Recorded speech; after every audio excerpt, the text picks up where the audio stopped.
welcome one and all. We're up in the Richmond Hills, California at the Gutu Foundation. And I have the distinct honor and pleasure of introducing Sri M. You can literally say that the Ganga is flowing west today. We have a situation where you have authentic, genuine yoga coming to the West. He's an emissary of Sanatana Dharma, and he's doing a grand seva to his Gurujis, Maheshwarnath and Param Shri Babaji. So this great yogi has traveled east and west and now is traveling throughout the entire world, bringing genuine yoga. So this is the time to have the mind cool and very alert, because the blessing of God is now flowing. The interviewer will be Raoul Brown, so I'll turn this over to them now. Thank you, Hari, and thank you to our hosts at the Gutu Foundation for opening this beautiful hall. It's actually, in a way, a beautiful full circle moment, because I myself have spent many hours meditating in this very room almost 2 decades ago when it was the Self-Realization Fellowship Temple. So perhaps it used to be this SRF temple. So it's wonderful to be here with a representative of the lineage. So thank you, Shriyam, for being here. So we wanted to talk about your new book on meditation, which just came out very recently, and all of your books seem to have a story to them. So what's the backstory of this book? First of all, thank you, Rahul. Thank you, Hari, for the introduction, Hari ji. And I really thank Venerable Thupten Donyu for allowing us to use this place. He's a remarkable man in his own right. So, Rahul's question, and welcome to everybody whoever is here. Thank you for coming. Rahul asked me a question. He said, do you have a story behind this book? Well, it's a very simple story. It doesn't even have a big plot. It's a very simple story. It is this. Wherever I go and when I talk and have a satsang, and when we have a discussion, many questions are asked. I have many questions. People ask me many questions because I'm open to questions. I think it's good to ask questions. Unless questioning shouldn't become your hobby, but it's good to ask questions.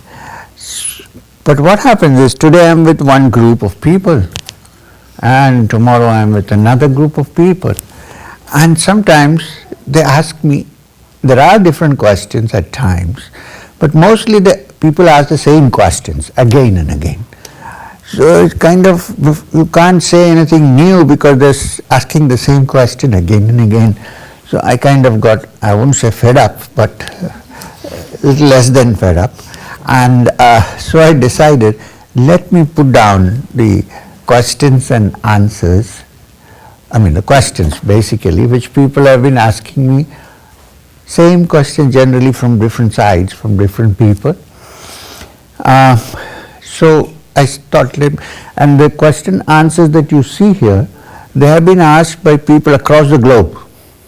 We deliberately avoided mentioning where they were asked because we wanted it to be in book form. So they asked in Australia, in Switzerland, in the United States, in India. They asked in many places, and so I kind of formulated a rough answer to these questions. And therefore the book was given in a question-answer pattern. So while it was being prepared, Penguin editor came up to me, a nice-looking young lady, not because of that, and then she told me that, can we take this manuscript and make a book out of it? I said, okay, up to you.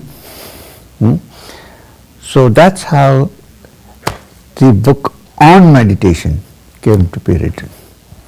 So would it be fair to call the book the Frequently Asked Questions of Meditation? You could ask, because you look at them, go through them. Most of the questions are frequently asked. Some may be not so frequently asked, because when people see me, they come out with strange questions sometimes. So there could be some, yeah. Yeah, no strange ones in here so far. Like, It's let me give you an example of a strange, it may not be there.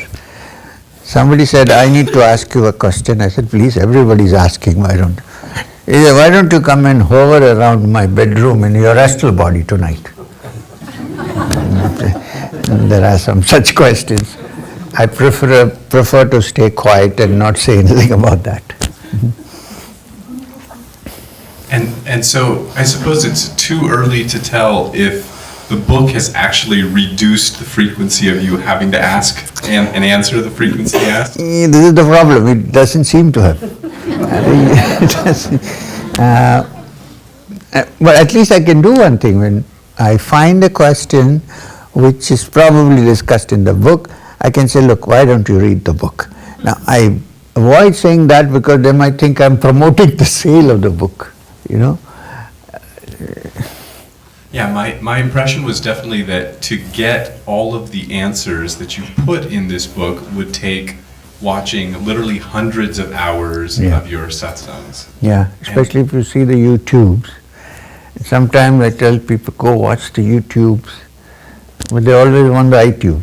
I mean,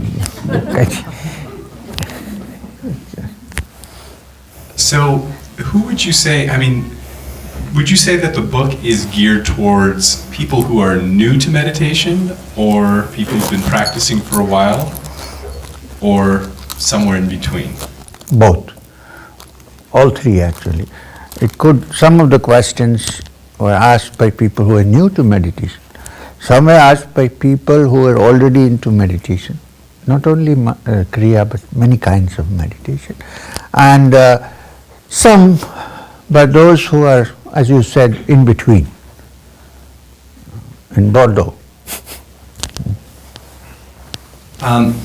I sort of love the way that it's been organized, because it seems to progress through the beginner meditator to someone who's sort of at the level of being ready to accept a teacher. Was that intentional? That is entirely the genius of the editors in Penguin. Seriously. They asked me, do you want an order in this? I said, look, you look into the questions and decide for yourself. I suggested that it would be good to start from simple and move forward. And I think they have done a good job with this. It is a panel, it's not one person, you know. And did they have to come back? I imagine that there were many sets of questions that overlapped, and that there was a process in which many answers which slightly diverged came together. Yeah, they did a lot of editing. Of course, the final manuscript I went through to make sure that they haven't put anything there and said I said it, but generally well edited. Not my, it's not my expertise, it's the editors. You know, you give some subject to the editor, if the editor is good and is connected to the subject in some way, they know exactly how to put it through. Better than us, many times. So do you feel that over the process of having released so many books, that these editors now know you and know your body of work, or are they becoming... Say that again, I didn't get... Have they come to know you because they, the Penguin editors or the other editors who work on your books, or are they absorbing this as they go through the process of working with you? I have a feeling yes, because you just can't escape. Somebody might not be interested, but they may be good editors, but then they read, as they go on, as they edit, they read it, and then they might come back to you and ask you questions which are different, which are not part of the book. So this is possible. I've seen it happen. The one thing that I sort of missed a little bit in this book is that you have so many stories, so many rich stories that you share often in satsangs and in your autobiography and your previous books. And in this book, you give us a few little crumbs of these stories and keep us satisfied. There's a particular passage where you're talking about, there's a question about food and what we should eat, and you share this snippet of Maheshwarnath Babaji saying, "Remember, when you eat food, time is eating you." Can you talk about some of the, is there a particular story that jumps out with some of these questions that's related to your teacher that didn't make it into the final copy? Yeah, there are many actually. Many stories which probably are not there in it, because this book's intention is like putting questions and answers in a simple way for people to understand. So I didn't get much time to share many stories. Here and there, yes, but I couldn't. That happens when you have a personal interaction with people, you know. So there are many stories of simplicity and humility, and what I found was, the more a person goes into the depths of spiritual understanding and meditation, the person becomes more humble. This is something that I have seen when I meet many people. I have had the opportunity of meeting great yogis like Maheshwarnath Babaji, my guru. If you believe in past births, I've had the privilege of meeting, of having some kind of contact with someone we call Sri Guru Babaji. And in later times, I have met some of the stalwarts of the Ramakrishna mission.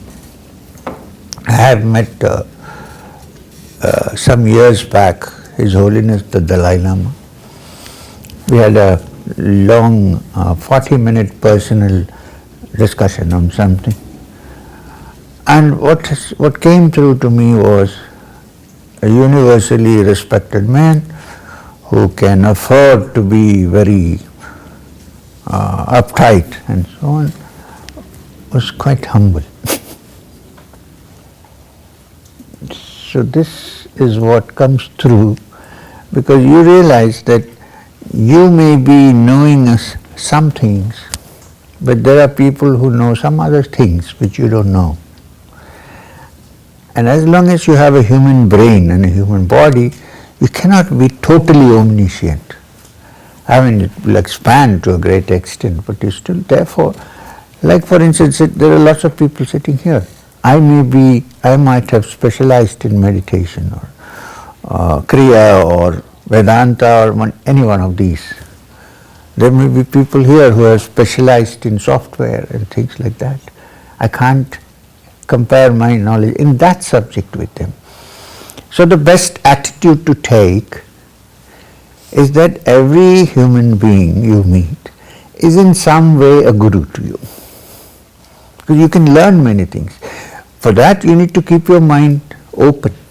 If I say I have finished everything, I don't, then your mind is closed. And when the mind becomes closed, humility slowly vanishes. You know, because I know everything.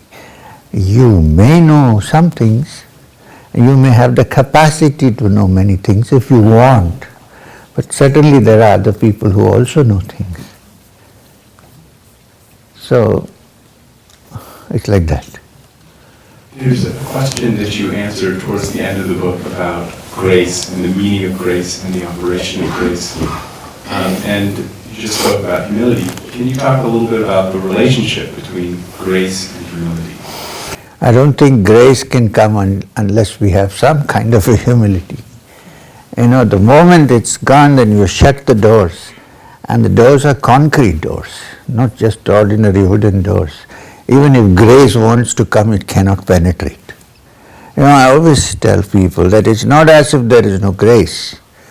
Grace is there always, but we don't open our windows or doors to let it in. We shut it through various reasons. We use and shut them off so you don't get the grace. Because grace is like this beautiful breeze that blows. At the moment there's nothing, everything is still. Yeah, one leaf is moving somewhere. But when the breeze blows, it carries its own beautiful sense. The flowers that it flows through, that it blows through, and it's available to us. But how will we get the breeze if we shut our windows and doors and sit down? So, grace is always there.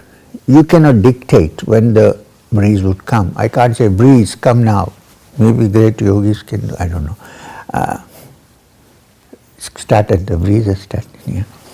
So, we can't dictate when the breeze is coming, but we can leave our windows and doors open so that when it comes, it blows in with its fragrance. So all sadhana, to my mind, any sadhana, whatever we do, Jnana Marga or Bhakti Marga or Yoga or Sankhya, or Vedanta, any one of these, I think the basic function is to learn how to open the doors and windows. Because then when the breeze, the grace, you can substitute the word grace for this beautiful breeze. When it blows, it comes in because our windows are open. You talked even now and before about how the great ones are always humble.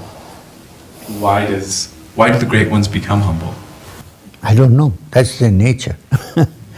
That's how it is. Because the first thing you realize is that you're nothing. Seriously. What are you really? We're nothing. We're like insignificant little particles of sand on the sea. And we come and we are gone tomorrow. We see so many great people, they have come, and after a few years they're gone. That itself is enough to make you humble. Humility does not mean a kind of put-up humility where you see everybody and say, oh, no, it's not that. Humility is an inner feeling that I'm nothing. In this vast world that is going on, moving all the time, where am I? I'm a small particle, not even a particle of sand.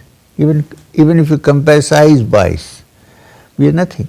And it's the same. Thousands of great thoughts and people have impacted this world. Out of that, we may be a small part. So the great ones know this, that even though they are the greatest, but as far as their form and shape is concerned, it's a temporary affair. So there's not much to be too proud about. Yeah. So, and I think if that is understood, half the job is done.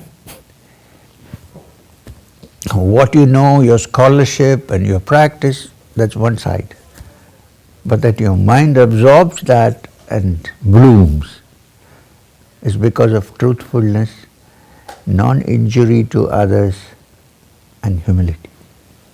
These are some of the important requisites for a person to move on the spiritual. Nobody has moved on the spiritual path only by reading or collecting material.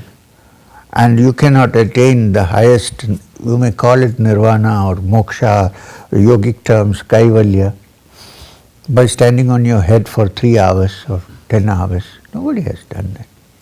You might get a hemorrhage of the brain and conk. So, sorry. One of the things you emphasize over and over in the book is that there are multiple paths. At many points people ask you if Kriya is the only way, and you're so clear, like, look, it's one of many. And towards the end of the book, there's discussion about the teacher. So can you talk about the role of the teacher and the way that's appropriate for the individual student? You know, there's one important requisite, whichever be the path you follow, and that is the earnest and urgent desire to find the truth. Doesn't matter which way you go, this has to be there. If this is not there, then we just hang around. It's like window shopping. I go and see this is nice, I buy it, keep it for a rainy day.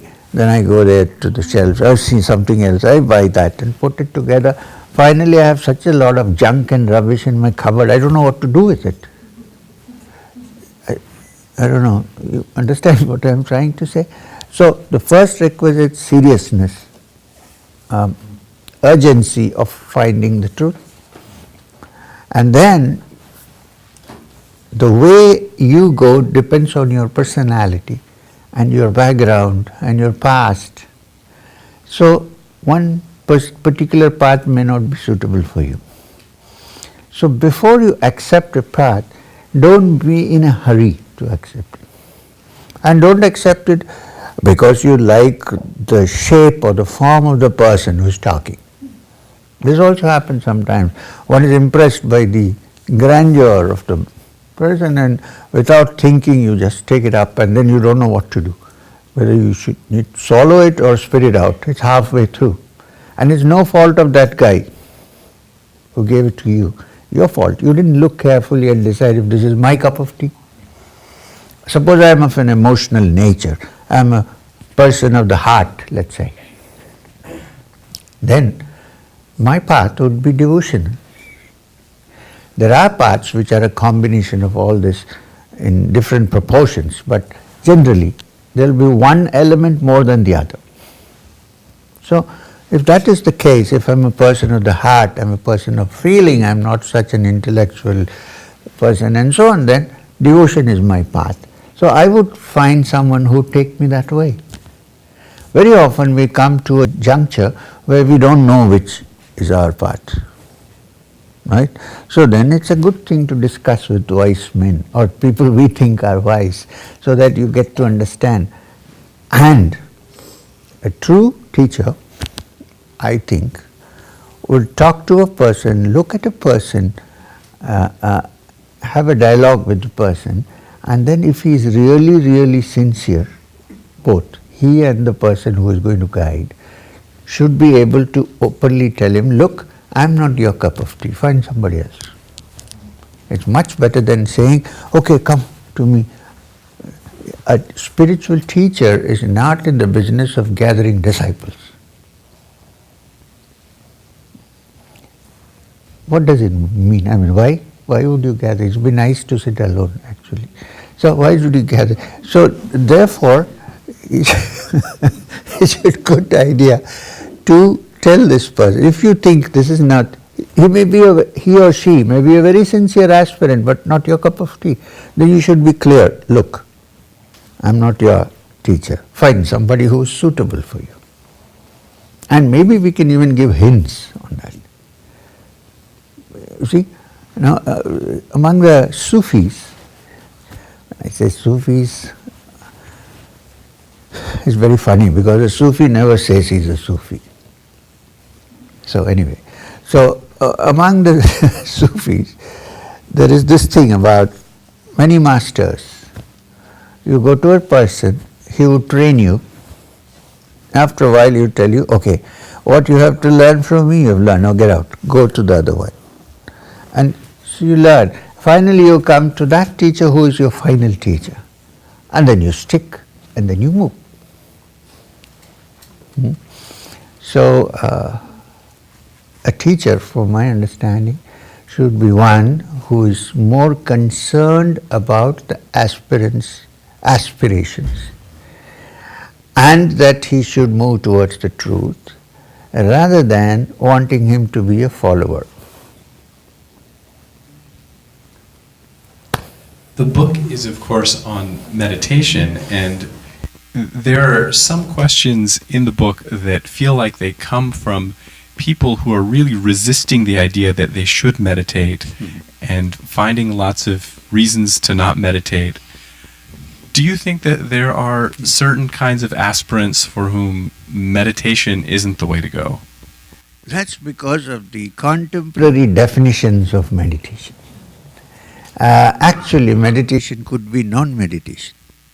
It's the when you say meditate, people usually think, oh, we must sit down every day, sit in Padmasana, break our knees, and then, if you haven't started the practice of Padmasana from childhood, it's not so easy to sit down. Okay? And then you have to spend this much time and you have to vigorously do. Well, that is one form of meditation. There are many kinds of meditation. The meaning of the word meditation is basically to contemplate.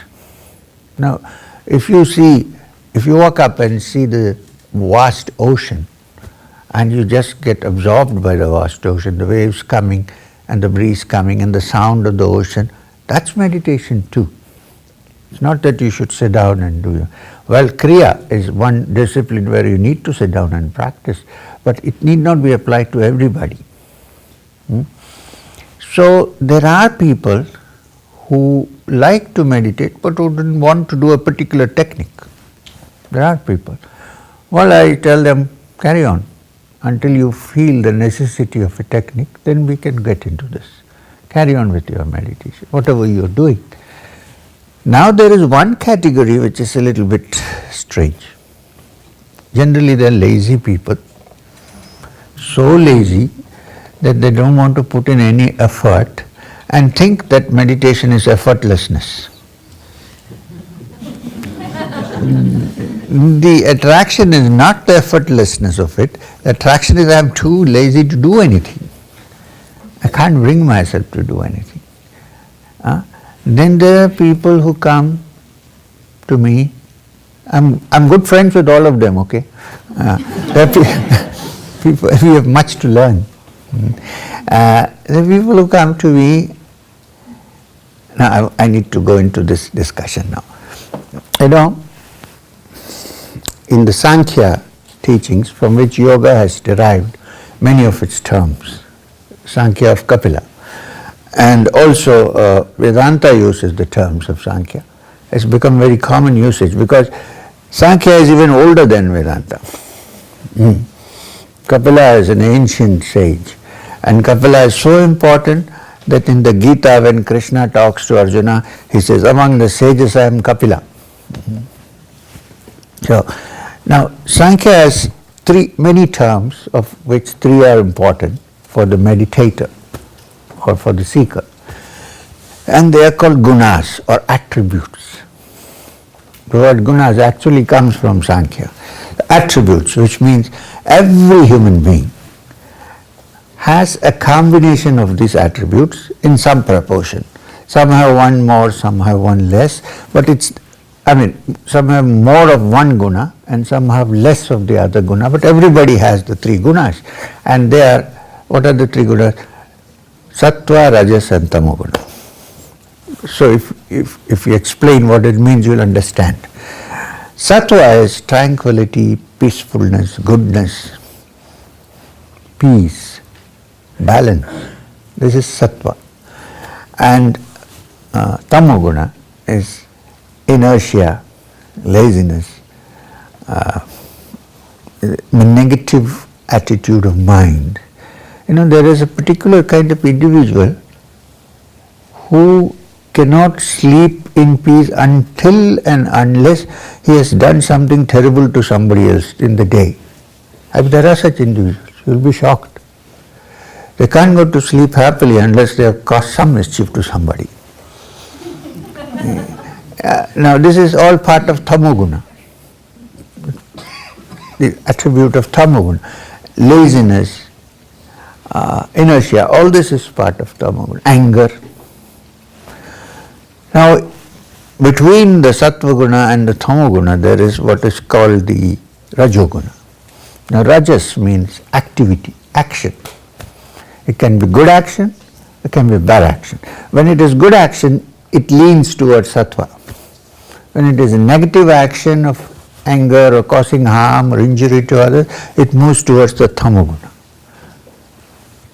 So what happens sometimes is that people mistake the tamoguna to be sattva-guna. Actually, it's inertia, kind of tiredness and laziness, but you think that I'm in samadhi, I'm in sattva, so I don't have to do it. It also happens when you're on substances. You are very lazy, then you think you're in a very high spiritual state. So, this is the difference between sattva and tamoguna. So therefore, to turn tamoguna into sattva-guna, or to make it lean towards sattva, the only thing we have is action, which is rajoguna. So meditation also is action, right? It's not passive. From active, then you go into the passive, not before that. Can't be the other way around.